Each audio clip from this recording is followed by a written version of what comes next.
నిన్న ఏదైతే అక్కడ యూరోపియన్ ఎన్ఆర్ఐస్తో మాట్లాడుతూ నారా లోకేష్ గారు చాలా బాగా మాట్లాడారు. దాంట్లో ఎటువంటి సందేహం లేదు. ఎందుకంటే ఒకప్పుడు నారా లోకేష్ గారు ఇప్పుడు వేరు అన్నట్లుగానే ఆయన స్పీచ్ అయితే మాత్రం చప్పట్లతో దద్దరిల్లిపోయింది. ప్రధానంగా ఏంటి అంటే ఎన్ఆర్ఐస్ కాదు, మీరు ఎంఆర్ఐస్, మామూలుగా ఎన్ఆర్ఐస్ అంటే తెలుసు కదా, నాన్ రెసిడెంట్ ఇండియన్స్ అని, అది కాదు మోస్ట్ రిలయబుల్ ఇండియన్స్ అని చెప్పేసి ఆయన ప్రస్తావించడం అది కొంచెం ఇంట్రెస్టింగ్గా అనిపించింది వాళ్ళకు కూడా. సో ఇవన్నీ ప్రక్కన పెడితే అసలు వాళ్ళు ఎందుకు వచ్చారు, ఏంటి, పెట్టుబడిదారులను ఏ విధంగా ఆకట్టుకోవాలి, మరి పొలిటికల్ జర్నీ ఎలా ఉంటుంది, అలాగే ఎంటర్ప్రెన్యూర్గా సక్సెస్ ఫెయిల్యూర్స్ వీటన్నిటి గురించి ప్రస్తావిస్తూనే రెడ్ బుక్ గురించి ప్రస్తావన వచ్చింది. ఎందుకు వచ్చింది అని అంటే అక్కడ ఉన్నవారే అడిగారు. చూడండి, దేశం కాని దేశంలో కూడా రెడ్ బుక్ ప్రభావం కనిపిస్తూ ఉంది. అంటే ఆ రెడ్ బుక్ గురించి అడుగుతున్నారు అని అంటే, సో దానికి ఆయన క్లారిటీ ఇచ్చారు. ఎందుకంటే ఎన్నికలకు ముందు ఆయన ఈ యొక్క యువగళం యాత్రలో వెళ్ళిన ప్రతి నియోజకవర్గంలో కూడా రెడ్ బుక్ చూపించారు. దాంట్లో ఎటువంటి సందేహం లేదు. ఆ రెడ్ బుక్ చూపించినప్పుడు కూడా ప్రజల నుంచి అపూర్వమైన స్పందన లభించింది.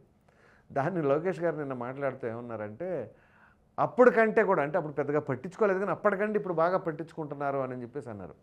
కానీ అప్పుడు కూడా అపూర్వమైన స్పందన ఉంది ప్రజల నుంచి. ఎందుకంటే చాలా వరకు కూడా వాళ్ళు ఎక్స్ప్రెస్ చేయలేని పరిస్థితుల్లో ఉన్న సమయాల్లో లోకేష్ గారు వచ్చి మాట్లాడేసరికి ఇక ఆయన గలంనే వీళ్ళ గలంలాగా వినిపించారు ఆ మద్దతు తెలపడం ద్వారా.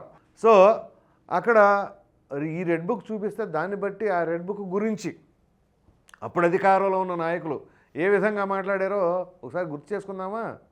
అదేనండి, మాజీ మంత్రి కొడాలి నాని కావచ్చు, అలాగే మరొక వ్యక్తి కూడా ఉన్నారు అనిల్ కుమార్ యాదవ్ కావచ్చు, వీళ్ళందరూ ఎలా మాట్లాడారు అప్పుడు?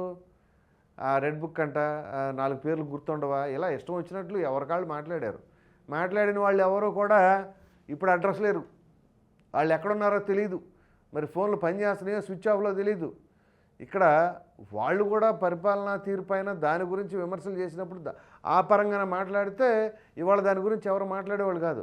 మంత్రిగా ఉన్న సమయాల్లో ఎంతో బాధ్యతగా మెలగవలసింది పోయి, ఎంతో బాధ్యతగా మాట్లాడవలసింది పోయి, వాళ్ళ గురించి వీళ్ళ గురించి వ్యక్తిగతాల గురించి మాట్లాడి ప్రజలను గాలికి వదిలేస్తే ఇదిగో ఈ పరిస్థితే వస్తుంది.